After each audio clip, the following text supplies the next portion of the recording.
Coach, give us your thoughts on the ball game, and you'll take some questions from the media. Well, I've always said that football is a pretty simple game. You gotta stop the run, and you can't turn the ball over, and we never did that today. We turned the ball over, I'm not sure you guys are better than I do, 4 or 5 times, maybe 6, and then we didn't stop the run. Whether it was poor tackling on our part or athleticism on their part, but very impressive. Boylan team, they've scored all year. We thought they were maybe in a little doldrums the last couple of weeks, but man, they came out and they moved the ball on us, and obviously you can't play turnover football. We moved the ball on them a little bit, but we never got into any rhythm. Questions? Coach, on the first drive or two, it seemed like you had them almost stopped and they got first downs by this much. How much did that kind of change the game when they were able to barely pick up first downs in the first couple drives? And when they got it by just that much, it was usually we had them for a tackle 3 yards before that. So once again, I don't know until we watch the film if it was just poor technique on our part or athleticism and a 6A state championship running backs and quarterbacks running the ball. How much did that take out of the team? Very deflating, very deflating. And then also just the way the big pass plays that they were able to execute. We had some blown coverages, some mistakes up in the line when they went no huddle, and we got a little rattled there. And we've been pretty focused and able to handle no huddle in the past. So we're still high school kids and we weren't able to execute. But my hat's off to Boylan; they executed.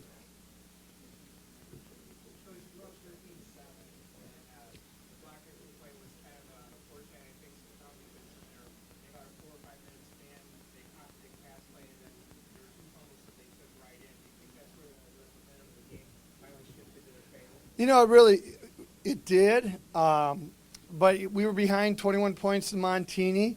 To me, I think the biggest play was the last play a couple seconds before the half. They score there, then it's real tremendous. We felt good at halftime. We didn't panic. One of our mottos is don't flinch. We felt, hey, we were moving the ball on them first half, that we can come out and we can, let's shut them down and then move the ball like we had, during the course of the first half. We just got ball security. Were you going to kick a field goal before they called that timeout? Did you change your mind there? Yes. I mean, we were still down 2 scores. 2 scores meaning 8 points and a field goal, or the 2 points. So we were fortunate. It gave us a little bit more time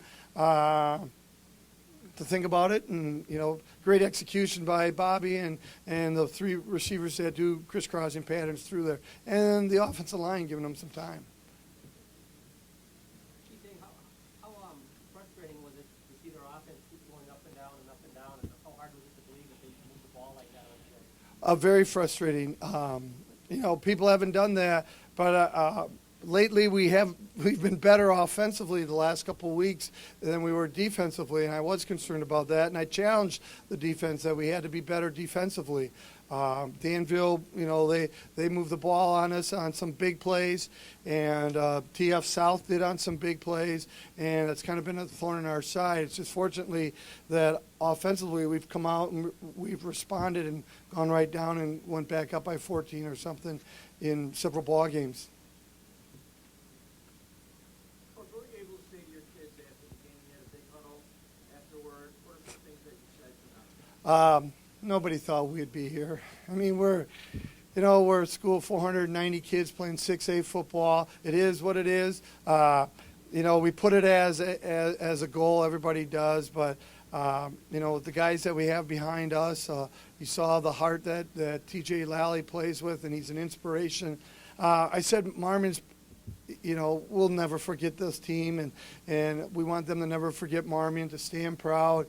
It just wasn't our day. But it wasn't our day, and Boylan's a very good football team.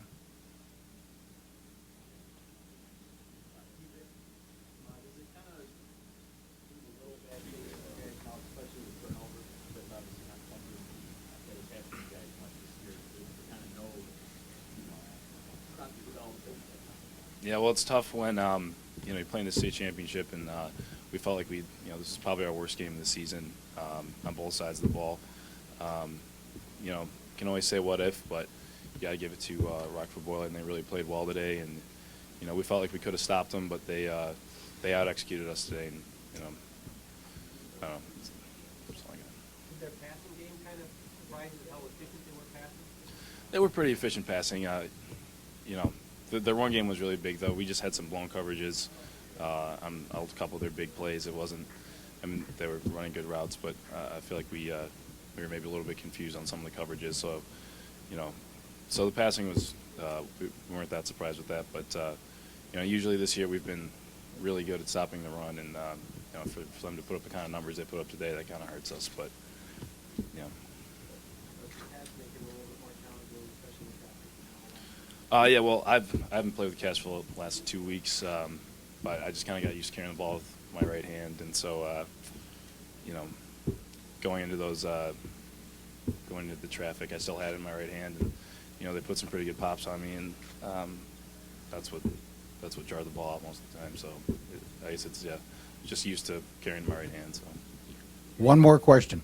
You guys kind of came out running the ball at will. I mean, how shocking was it to see that, you know, after those first couple drives, you scored only one more time the rest of the game? It was shocking. You know, again, their defense really stiffened up, but you know, our offensive line has just been so outstanding the whole year. Just Mike Zolfel, the Glasgow brothers, Jake Wingle, Tyler Heinen, they've just been outstanding. It's been really easy to run behind them, and I couldn't be more thankful to them and proud of them. And you know, they were still getting some holes for us in there, and you know, I don't know, we feel like we still could have gotten bigger runs, but they I don't know, they bear down on us. So.